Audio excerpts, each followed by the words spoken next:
The files are located on the second floor, at the end of a long hallway.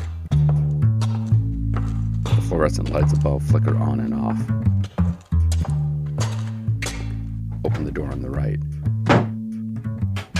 In the bottom drawer of a file cabinet, there it is, a folder labeled with 3 words that are poured onto stories. Stories of history, stories of people, stories of death.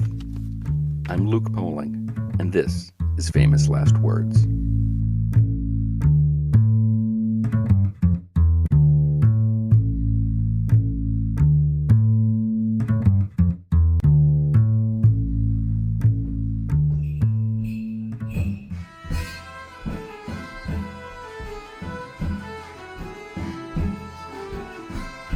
It's easy, and likely too easy, to begin this story with a joke about how, of course, Nostradamus knew when and how he was going to die.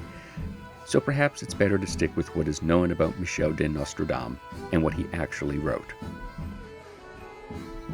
Nostradamus was born in France, December 1503. At some point in the 1530s, Nostradamus began working as a physician, eventually opening up his own practice. And if you think I forgot to mention him attending medical school, I didn't. And as it turns out, neither did he.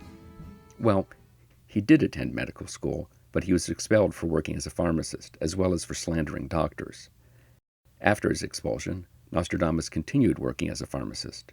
He achieved some local notoriety for creating what he called a, quote, rose pill, that he claimed would protect you from getting the plague. He married his first wife in 1531, with whom he had 2 children. All 3 of them were killed by the plague in 1534. He remarried in 1547 to a rich widow named Anne Pronsard. They would have 6 children. Nostradamus traveled a lot between France and Italy, helping fight various outbreaks of the plague. In his travels, he began to lose faith in medicine and gained an interest in the occult. In 1550, he published an almanac and, for the first time, used the Latinization of his name, Nostradamus.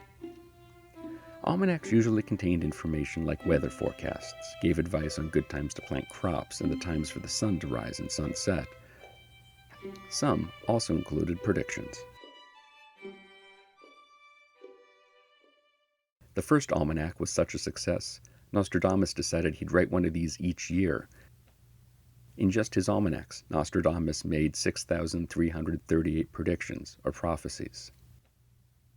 These books got the attention of nobility and other wealthy patrons, who wrote to him and asked him to do their horoscope and their readings. And Nostradamus did. However, he would make his clients provide all of their birth charts, which is really a lot of the work astrologers do. But the times that he did do that legwork, he often messed it up. After finding such a rousing success, Nostradamus decided to up the ante in the prediction game.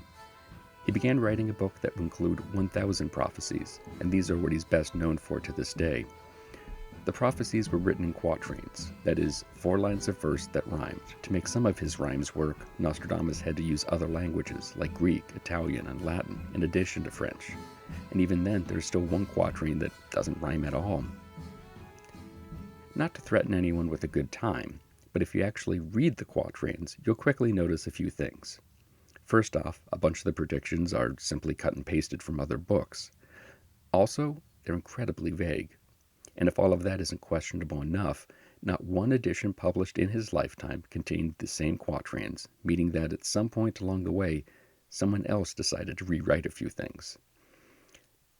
So either Nostradamus' predictions are vague and unclear, and the phrase battles in the clouds mean absolutely nothing, or it's clearly a prediction for World War II, or September 11th. Nevertheless, believers have said that Nostradamus predicted the rise of Napoleon, and Hitler, and the moon landing, and the Space Shuttle Challenger disaster, and bad news for King Charles III. The Daily Record reports of one Nostradamus expert claiming that the book foretells a short reign and the throne is to be assumed by someone different than the next in line of accession. So, congrats, King Harry? God save the king! God save the king!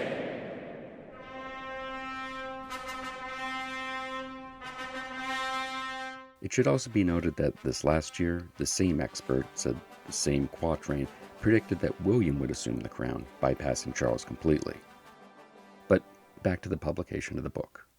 Response upon its release was mixed, to say the least. Some people believed that all of Nostradamus' predictions were true, after claiming several had already come to pass, while others thought of him as a scam artist, or, to be even less generous, insane. In 1555, Nostradamus was summoned to the court of Catherine de' Medici, the wife of King Henry II of France.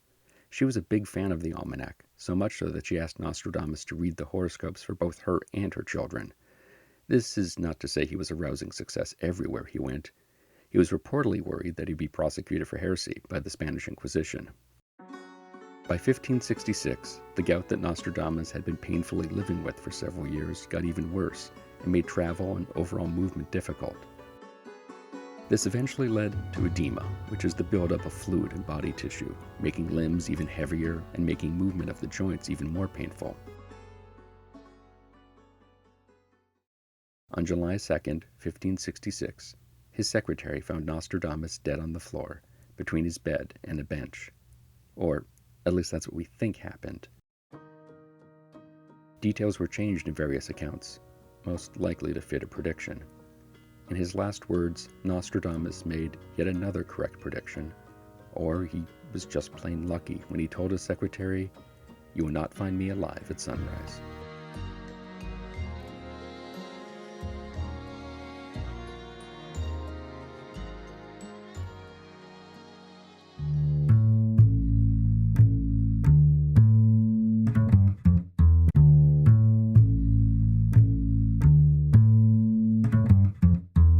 Famous Last Words is a production of the Professional Production Company.